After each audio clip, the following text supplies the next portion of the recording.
Chivas Nikos. Bon, tu nous as amené quoi ce soir, Jean-Luc? À mon premier amour, Donjons et Dragons. Encore? Et on peut pas essayer un truc avec plus de tentacules?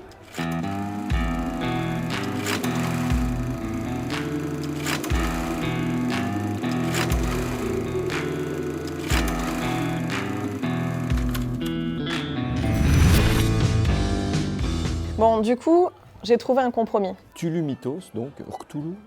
Alors, Cthulhu, déjà, mais Cthulhu, Cthulhu, ce qui te fait plaisir, parce que de toute façon, il vaut mieux pas prononcer son nom. Donc c'est un supplément pour Donjons et Dragons 5 ou tout jeu de fantasy qui tourne avec le système OGL. Est-ce que tu veux bien expliquer à Simon ce que c'est le système OGL? L'OGL, ça veut dire l'Open Game License. C'est une très très bonne idée des gens de Wizard of the Coast, de se dire que pour évangéliser le système de jeu de Donjons et Dragons, ils l'ont donné gratuitement à tous ceux qui veulent. On peut se dire c'est un peu idiot parce que du coup n'importe qui peut concurrencer. L'idée derrière tout ça, c'est que ça fait beaucoup de joueurs qui connaissent les règles et donc qui un jour ou l'autre viendront à Donjons et Dragons, notamment peut-être que Sandy Peterson a réussi à faire venir ou va réussir à faire venir les joueurs de Cthulhu dans Donjons et Dragons, ou alors peut-être le contraire. Mais c'est exactement ça. Donjons et Dragons, c'est la plus grosse licence de jeu de rôle, c'est la première licence de jeu de rôle, et l'Appel de Cthulhu, créé par Sandy Peterson en 1981, c'est la deuxième. Du coup, c'est un peu l'alliance des deux monstres sacrés, avec là l'opportunité de faire de la fantasy, donc vous jouez votre guerrier, votre barbare, ce qui vous fait plaisir, dans un univers fantastique où on met de l'horreur. Et moi, c'est ce qui m'intéresse, parce que j'aime beaucoup jouer l'horreur Lovecraftienne.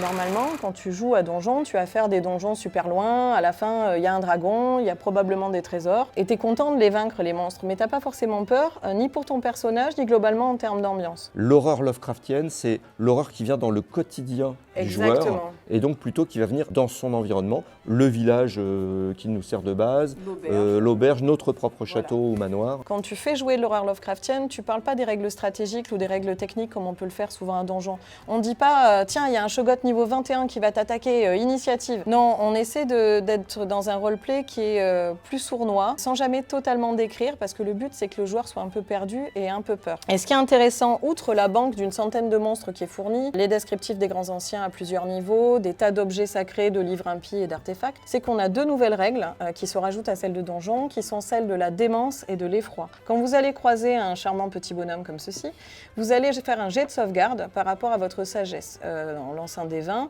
on doit réussir parce que sinon on a peur. Selon le niveau de peur qu'on a, on a des effets un peu différents. De simplement tu vas perdre ton initiative à t'es complètement paralysé de peur. Et pareil, les monstres vont provoquer de la démence. Et donc si tu deviens fou, tu as des effets en jeu lorsque tu joues. C'est-à-dire que tu vas devoir jouer la démence. Alors évidemment c'est très léger au début, jusqu'à être totalement incapacitant pour le PJ. Et ça c'est intéressant parce que ça veut dire que le barbare, il va peut-être réfléchir avant d'y aller. Un peu, en tout cas. En fait, on amène le système de santé mentale de l'Appel de Cthulhu, qui est vraiment un truc super vieux comme le monde du jeu, en tous les cas.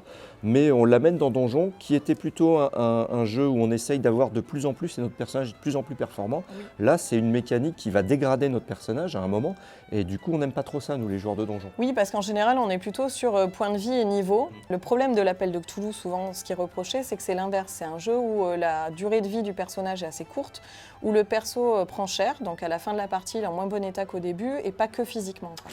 À Donjon, qui c'est qui fait de la magie d'habitude?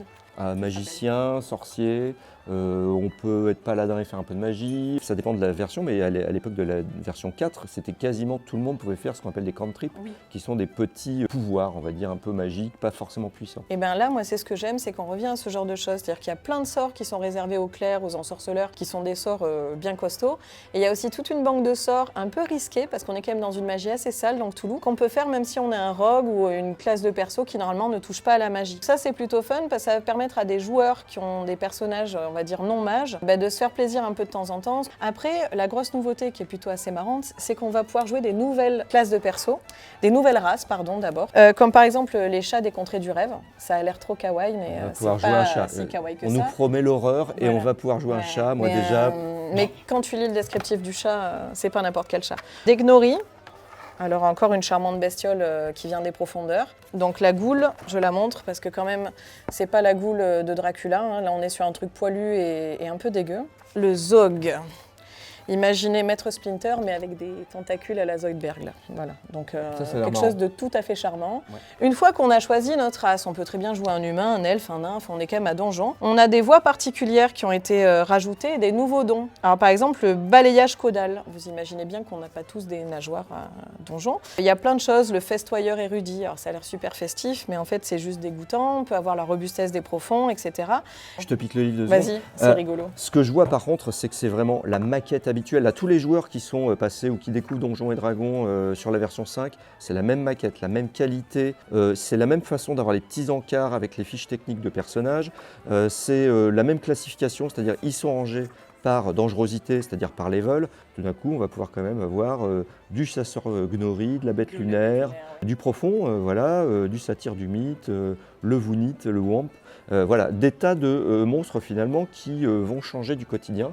Et ça, ça donne plutôt envie. Il y a une ambiance à mettre en place, peut-être aussi en parler avec vos joueurs en début de partie, parce que c'est important qu'il y ait un contrat social qui se mette en place, c'est-à-dire je vais faire jouer de l'horreur, alors évidemment on peut blaguer autour de la table, mais ça va être un peu différent de ce qu'on fait d'habitude.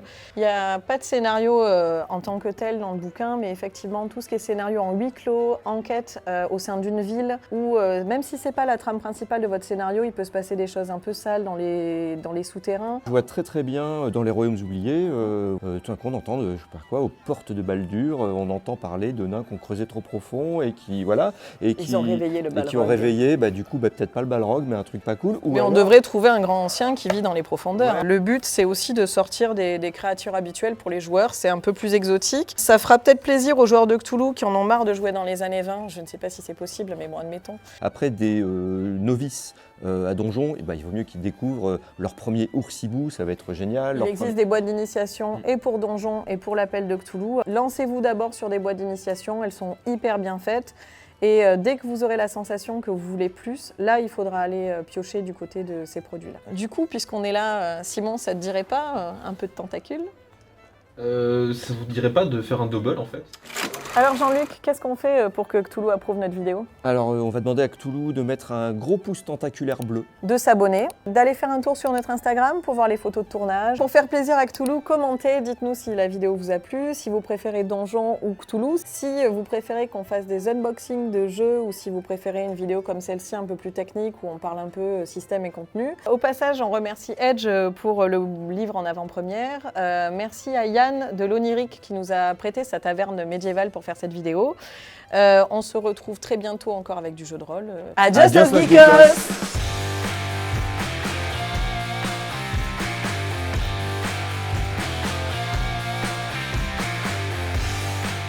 Adios los geekos. Adios los geekos! On ne voit pas, hein. Ah, Juste si vous voulez la...